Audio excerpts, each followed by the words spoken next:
In this video, you'll learn how to use the Motion Sketch tool in Adobe After Effects. I'm starting with an After Effects composition that includes a background image and an icon that I'll animate to move from one point to another on the map.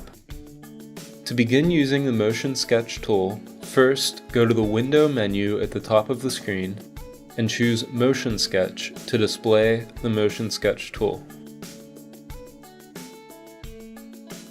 You'll see the Motion Sketch toolbox appear in the panel on the right-hand side of the screen.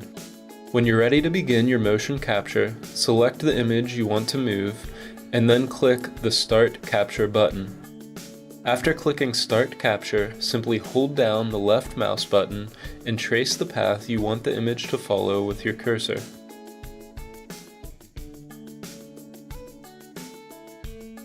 After you're finished, you can export your animation to a Premiere Pro project for further editing.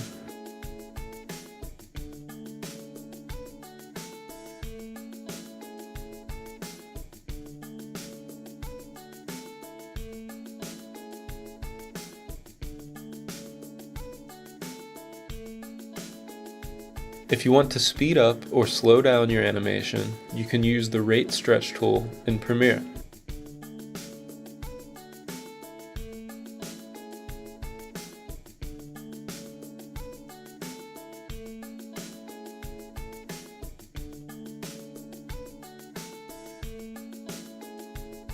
For more software and editing guides, visit the MRC website.